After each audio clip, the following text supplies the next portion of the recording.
On October 14th, 2014, I was kicked out of my house for being transgender. What followed was 3 days of frantic packing, coming out to everyone I know, and trying to determine where I'm going to live. I come from divorced parents, and during my childhood, there was a 10-year-long custody battle that took place between my parents for my brother and me, and my mom was relatively comfortable with my transition, and my dad was not, but I couldn't live with my mom because of all that baggage that came with it.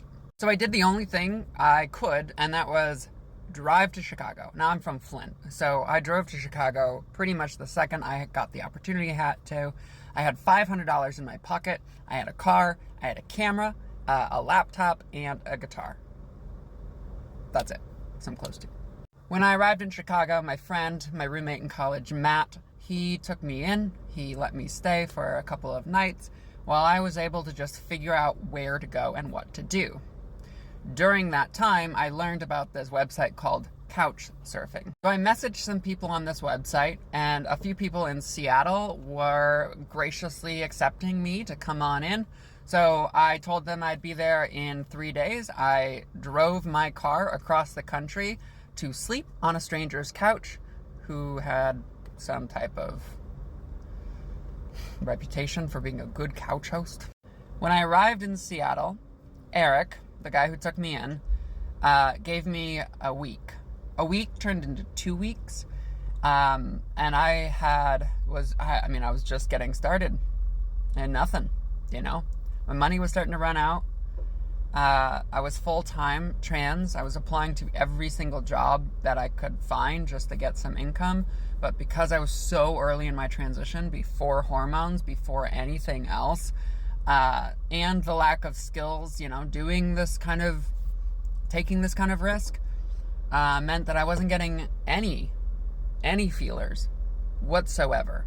So Eric reached out to the Burning Man community, which I owe a lot to this day, and they were able to source me a sublease for $300 a month for 2 months. Thankfully, 2 months turned into 3 months.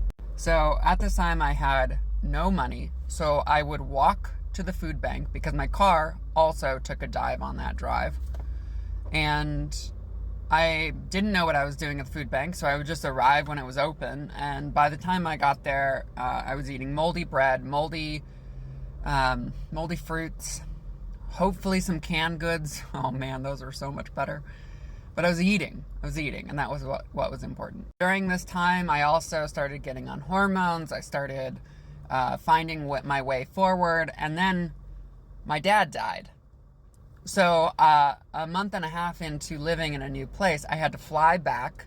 I'm just on hormones for my dad's funeral, so I fly back. My mom gets my ticket, thankfully, and I go to this funeral, mask presenting, and yeah, it wasn't good. There, no one acknowledged my transition. No one told me how terrible the situation was.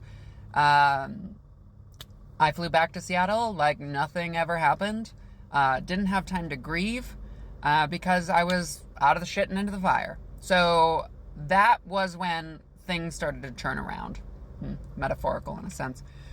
And I got a job at Goodwill and H&M. I was working 2 jobs, 2 full-time jobs.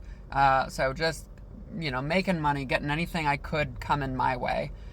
And eventually I was able to get myself into a situation where I was able to quit H&M. I also found a nice mom who offered me her daughter's old bedroom for $500 a month.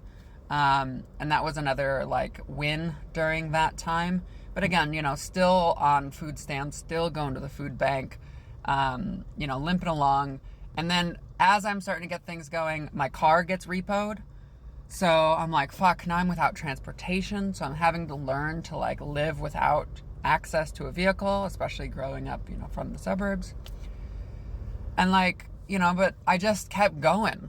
You just got to keep going, because if you don't, the entire world just starts crumbling in on you, and things just become unmanageable. One step in front of the other, 1 mile after another, 1 mile after another. Keep walking, 1 foot after another.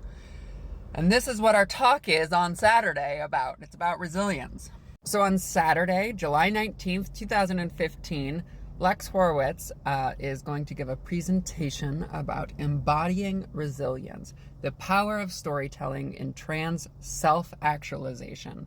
This is a really awesome thing that we're trying to do more of, our SVL summer series, where we're partnering with a bunch of like public speakers and talks and everything. It's totally free, by the way. Like, we're not charging you for this kind of information. We just want you to feel more comfortable in your body, which is why we do these kind of things. And we want you to recognize that there are other people as well who also have been through the shit. So, anyway, learn about resilience with us on Saturday. I will see you then.